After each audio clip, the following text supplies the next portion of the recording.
Hello everyone and welcome to another episode of World Tennis, a special episode as we are joined by one of the great legends of tennis. And we have so many great topics to cover, so let's jump right into it.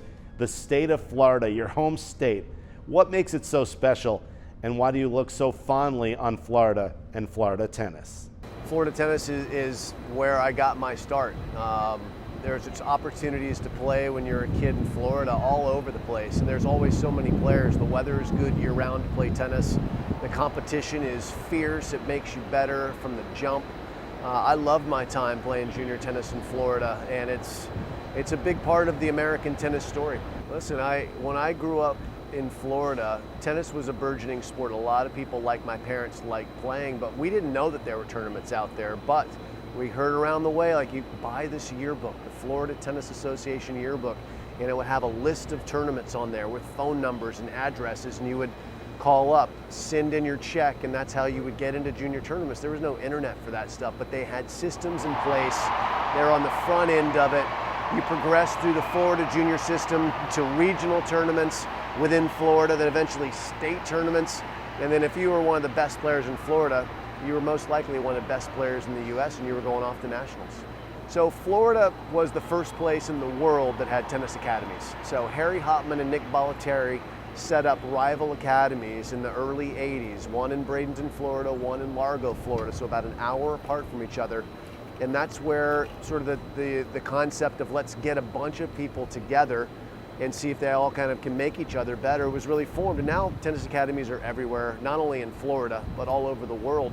But Florida was the hub, and it was really the place that players from, I had players from Japan and Argentina and Europe that were coming to Florida to play junior tournaments as well. The Orange Bowl tournament was always in Miami. It still is in Florida.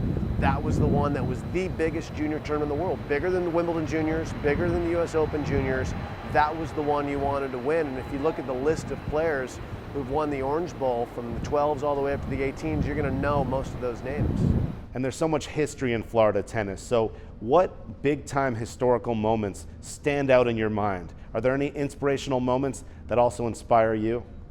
Look, I remember seeing people like Chris Everett, you know, who was a hero coming up and doing her thing in Florida. But there's also people my age like Mary Jo Fernandez, who was such a dominant force and kind of showed us what was possible. And I would go, at those tournaments, what you could do is you'd be playing in your 12 and under match and you could go across the way and you could see people like Jimmy Arias and Carling Bassett, who were there on the verge of being professionals, and they're 14 years old beating up on the best 18-year-olds in Florida. And you could dream of what could be possible because you could see it right in front of you. I think Florida tennis will continue to be basically ground zero for tennis development. A lot of families will continue to move there because I think most of the best academies in the world are in Florida. There's an incredible amount of competition there. If you want to really be amongst the best and know where you stand in junior competitive tennis, you're most likely going to need to go through Florida to figure it out. Well, thank you so much for joining us and helping to make this one of our greatest world tennis shows. We appreciate everything you've done in tennis and really the sports world. So there's much more coming up here on World Tennis. I'm Harry Cicma. We'll be right back.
Hi everyone, I'm Harry Cicma. Welcome to our New York City headquarters. We are here for yet another episode of World Tennis TV.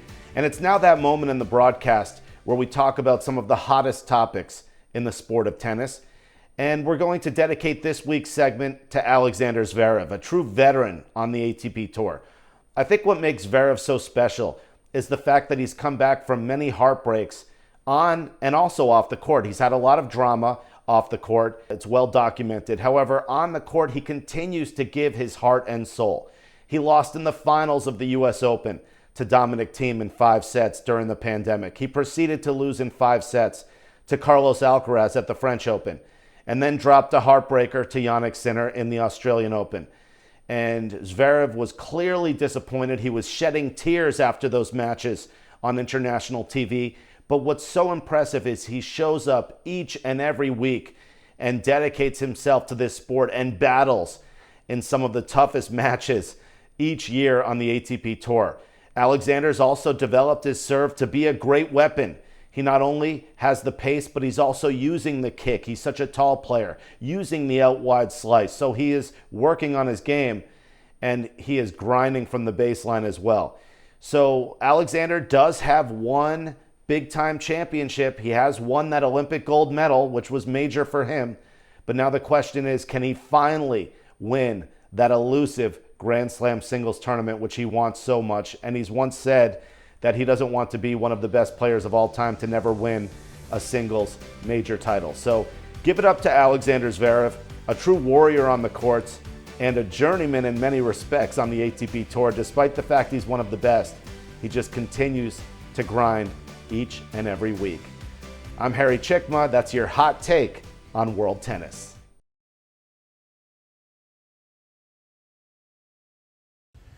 With the Miami Open here in the Magic City, another racket sport is making its presence felt as the Premier Paddle Tour made its debut this weekend at the Miami Beach Convention Center. Well, I think it's really important for us to play here in Miami. It's a great city, and also play in the United States. I think it's a great market for us.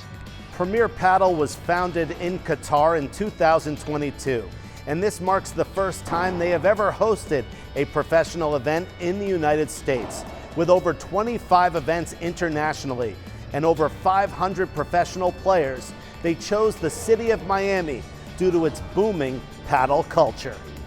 Yes, I think it's a great week here in Miami. Also, we have the paddle tournament, but also it's Miami Open, Racket X, also spring break. So we are really happy to be here. And a number of pro players were at the Ultra Paddle Club this weekend to greet the Miami community with free clinics while introducing their new Babolat paddle. Paddling in the USA could be bigger than Europe. So we see the potential of the market, we see the love of the country for the racket sports, and we know that paddle is a perfect fit, the racket experience in the US. Babolat recently teamed up with Lamborghini to create the BL002 paddle, which is created with Lamborghini carbon fibers, and it's revolutionizing the sport. That racket is not a racket, it's a masterpiece. I mean, it's a unique racket, it's an exclusive racket. We use materials that they are used and they are implemented in the Lamborghini cars. So we are giving an experience, a unique experience to the players that, as soon as you try the racket, you will feel like it's something totally different compared to what is out in the market. So it's like the proof of the commitment of a new technology that we are developing with Lamborghini, and also the commitment that we are having with the USA market. And Babolat is also celebrating its 150-year anniversary. And there's no question the company, under the guidance of Eric Babolat, will continue to build padel and tennis internationally and the United States. Working with Lamborghini, with all the engineers teams from Lamborghini, with all the technology that they implement in the cars, and being able to share that knowledge and implement that knowledge in a paddle racket, that is something which is amazing.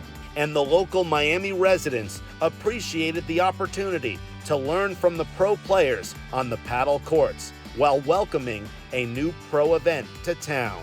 It's awesome, actually. It's one of the best events I've been right now so far. So I definitely will enjoy this time here. Premier Paddle wraps up their 7-day event this weekend with hopes of doing more events soon in the United States. I'm Harry Cicma.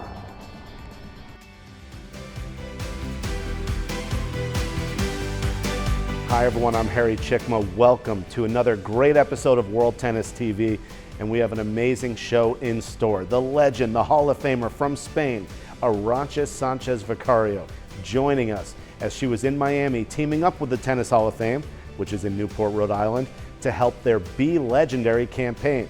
Let's now hear from Arantxa Sanchez. Well, Be a Legendary Day was awesome. I had a great time. I think the kids ask me so many questions because they want to improve. They want to know, more about, me or the history of tennis and how they can improve their game. So it's a wonderful, moment to spend with them. I go back to the old times when I was a young, kid as well, and I really enjoy it. And I hope that, the tips I gave them help them to improve. And I have a great time, and it's a beautiful place to be. Fantastic weather as well, and perfect day to play tennis. So I'm very happy to be part of this, great day with the kids. Well, Arantxa, thank you so much. And tell me a little bit more about the Tennis Hall of Fame and what they're doing with this Be Legendary campaign. I think it's important because the history of tennis is there, and the kids need to know, about the history, before, not only the times for themselves now, who the players are, if not as well, all the history about the Hall of Famers. And it's a great initiative, and I think that it's a good lesson of history, for everyone. And I'm really happy to be part of that and try to help them to get more information about it. And these kind of days, I think, help them to get more about it and get more involved as well for the history of tennis. Arantxa Sanchez Vicario, thank you so much for everything that you've done in the sport of tennis. Congratulations on your amazing career, a Hall of Famer, not only representing Spain, but the entire world.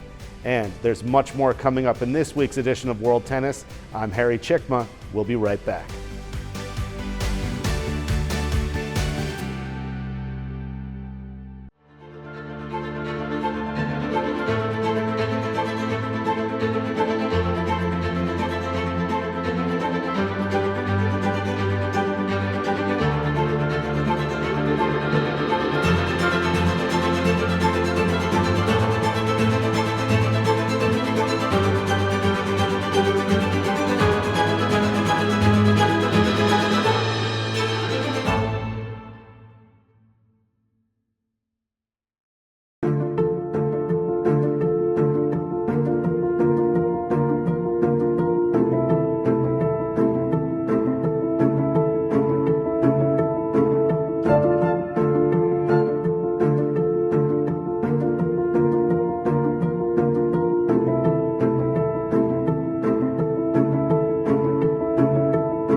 Hello everyone and welcome to another episode of World Tennis, a special episode as we are joined by one of the great legends of tennis.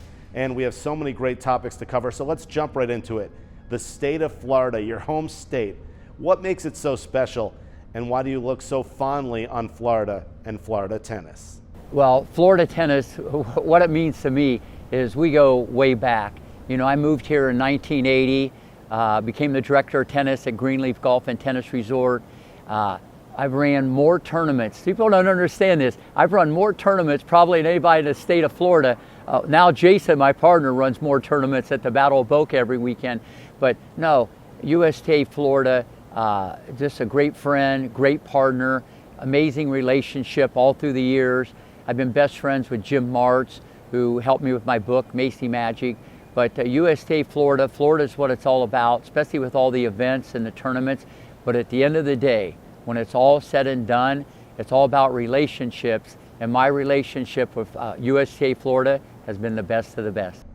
And how has the state of Florida contributed to your tennis journey and really making you a better person on and off the courts? Well, my tennis journey without, when I moved here, without Florida tennis, there'd be no Rick Macci, because obviously when it's all said and done, we were so heavily involved in the tournaments, and I worked a lot with juniors. I can go way back to 1985 with Tommy Ho, the greatest junior player ever, probably to come out of the state of Florida, and then Capriati, 2 years after that. She's still the youngest to win the 18s as a 12-year-old. So Florida tennis and the tournaments, back then, used to have designated tournaments. Now they're like level 5, 6, and 7. But no, the competition, and that's what it's all about. If you want to get better, you got to compete.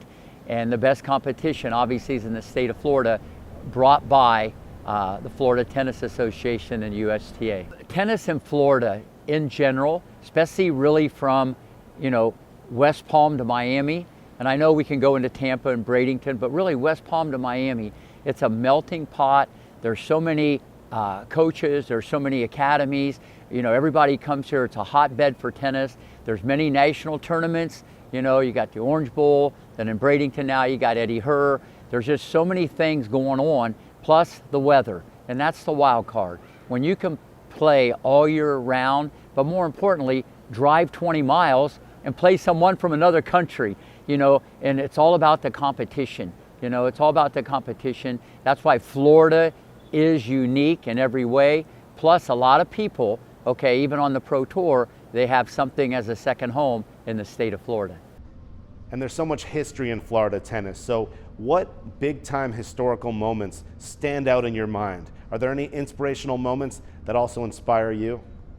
Probably the main that stick out with me with Florida tennis regarding my career would obviously be where it all started at Greenleaf. It was in the middle of the orange groves. It was off a beaten path in Haines City, Florida. People say it was a miracle in the orange grove. I had this 9-year-old kid, Tommy Ho, who ended up at 12 years old winning every national, won the Florida State Close. He won 15 gold balls by age 15, something that's never been done. And then Jennifer came, and I just turned Greenleaf, which was never really my goal to have an academy. And then people wanted to stay with me, and I said, listen, I have a cat staying with me. I don't need a bunch of kids staying with me. So here we are all these years later. It all started at Greenleaf, but the competition and the tournaments every weekend. Like I said, I used to run so many tournaments, junior and adult tournaments, and because the best players was always in Florida, and we would just put on a show like no other. So without Florida tennis, 100%, there'd be no Rick Macci and the career that I've been fortunate to have. And now let's talk about New York City, the US Open, such an amazing tournament, so much excitement, one of the greatest tournaments of all time. What are you most excited about with the championship here in New York? The city of dreams, you can't beat it. So what are you looking forward to with the US Open? Well, the US Open, obviously it's interesting because right now, men's tennis, there's been a little bit of changing at the guard. You got this new sheriff in town, Carlos Alcaraz. I called this 3 years ago. People thought I was crazy, but that's okay. You got to be a little crazy once in a while.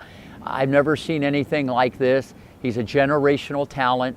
Makeup speed like the world has never seen. Listen, we've had some great movers, but once this guy hits the gas pedal, there's a turbo like no other.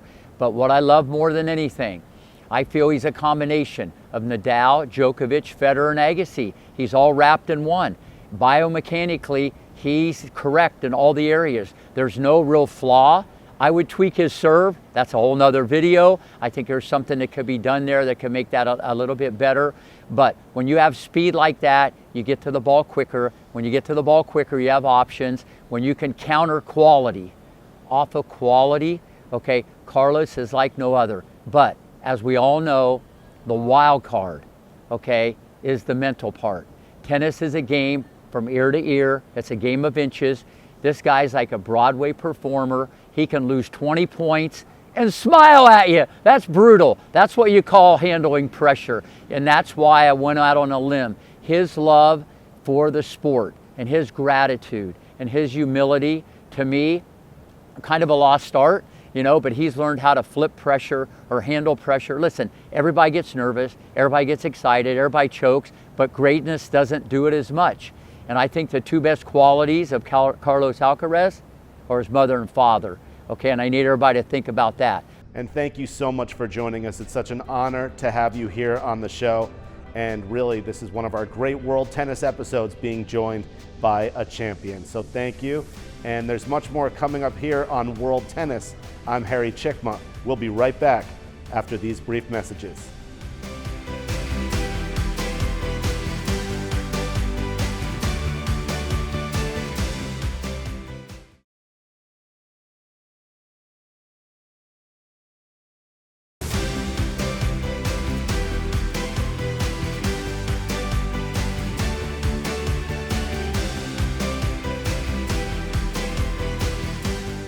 Welcome to another episode of World Tennis. I'm Harry Cicma. A special show coming up here as we are joined with the legend, the superstar. Let's jump right into the questions.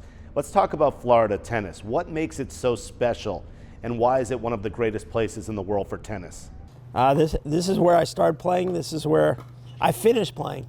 I started playing FTA tournaments when I was 7 years old and played up until I was 18, and actually had to qualify when I was 18 years old because I had gone to college. In order to make nationals, I had to go back and win the Florida State Closed. And my Florida experiences have been incredible. And how has the state of Florida contributed to your tennis journey and really making you a better person on and off the courts? I think tennis in Florida was my tennis journey, starting at 7, 8 years old. I mean, my memories, believe it or not, I'm pretty old now, but I can still remember the excitement of qualifying for 10 and under Florida State Closed, and going there and the friendships that you build with the other players. But Florida tennis made me the tennis player that I am today. I played all Florida tennis. I didn't travel outside the country. I did play nationals, but my competitive experiences, what I learned, were all through junior tennis in Florida. And when you look back at your amazing professional career, you never could have thrived without so much hard work in junior tennis. So what's your best memory from competing in the Florida State Junior Championship, which is considered to be one of the top junior championships in the world? There's so much talent. So when you look back at Florida junior tennis, what does it mean to you to compete in the state tournament? Well, that was the mecca of tournaments, when I was growing up, and I played it from when I was 9 years old. It was a thrill, as I mentioned earlier, to actually qualify. I think I had to play qualifying to get into the tournament, but that was the tournament that we penciled in every year that I wanted to do really well at. And I'm trying to think. I think I might have won in the 16s, definitely won in the 18s, but it's funny. There's always that one or two players that are just a little better than you. So I'm sure I took some losses, but Bobby Curtis also is somebody that I've known, I knew forever, and did so much for Florida tennis. Thank you so much for everything, and thank you for joining us here on World Tennis. We appreciate everything you're doing both on and off the courts. So for the rest of the staff, I'm Harry Cicma. Thank you for joining us, and so long from New York City.